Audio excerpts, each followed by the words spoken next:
subscribe to my YouTube channel Learn with PMC and don't forget to preserve bell icon। चलिए, जो question number 16 है, 16 कुछ इस तरह से है कि find a vector a of magnitude 5√2 making an angle π/4 with x axis, π/2 with y axis and an acute angle with z axis. यहाँ पे आपको एक वेक्टर आपको निकालना है जिसका मैग्नीट्यूड यहाँ पे 5√2 दे रखा है। इट मीन्स अगर हम माने कि मेरे पास जो वेक्टर ए है वो कुछ इस तरह से है x i cap plus y of j cap plus z k cap, ये अगर वेक्टर हम मान लेते हैं तो मैग्नीट्यूड दिया हुआ है मॉड ऑफ ए दिया हुआ है, तो mod of a equal to क्या होता है x square plus y square plus z square which is equal to कितना दिया हुआ है 5√2। तो यहाँ से आपको एक इक्वेशन मिल जाता है।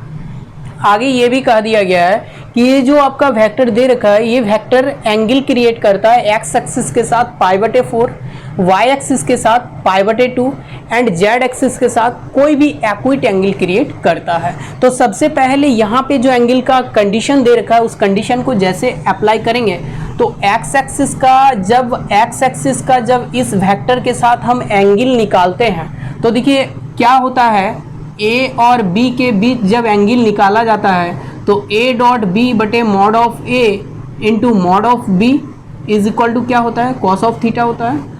तो सिमिलरली यहाँ पे बी के जगह में हम ये वेक्टर डालेंगे, ए के जगह में एक्स एक्सिस डालेंगे, तो एक्स एक्सिस का जो आपका पोजीशन वेक्टर वो होता क्या होता है आई कैप होता है। आई कैप के साथ जब बी का मल्टीप्लाई करेंगे, इस वेक्टर का मल्टीप्लाई करेंगे तो यहाँ से सिर्फ और सिर्फ एक टर्म बचेगा एक्स, बाकी जितना सारा टर्म है सारा क्या हो जाएगा जीरो हो जाएगा।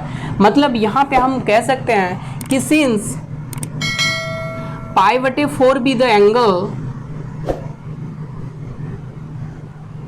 बिटवीन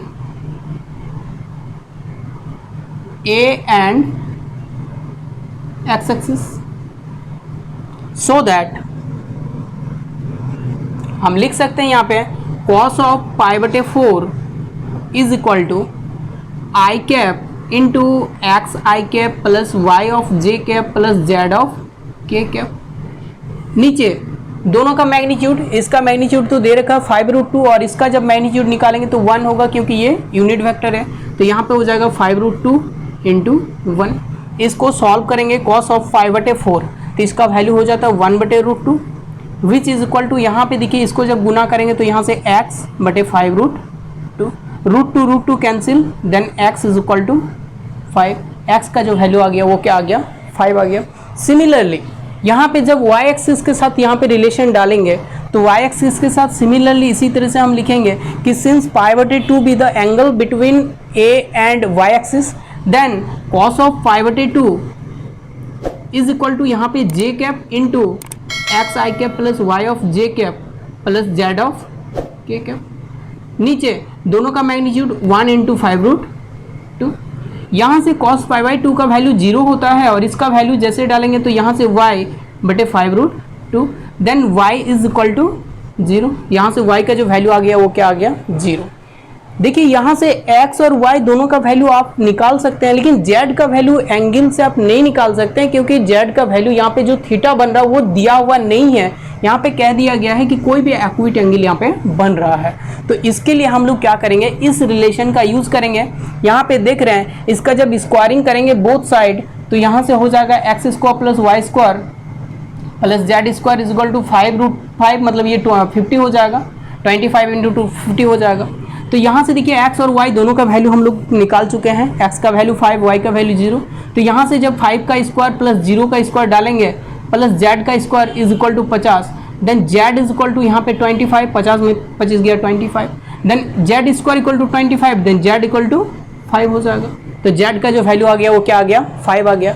तो रिक्वायर्ड वेक्टर जो a हम लोग निकालना था, जो a रिक्वायर्ड वेक्टर हम लोग को निकालना था, a इक्वल टू क्या हो जाएगा एक्स आई कैप, एक्स का वैल्यू कितना आ गया 5, तो 5 of i cap, y j cap तो 0 of j cap plus 5 of k cap. तो यहाँ से हम लोग देख रहे हैं कि ये तो 0 वाला टर्म है तो 5 कॉमन लेंगे तो यहाँ से हो जाएगा 5 आई कैप प्लस के कैप। तो ये जो आपका रिक्वायर्ड वेक्टर ए हो जाएगा वो इस तरह से होगा 5 ऑफ आई कैप प्लस के कैप।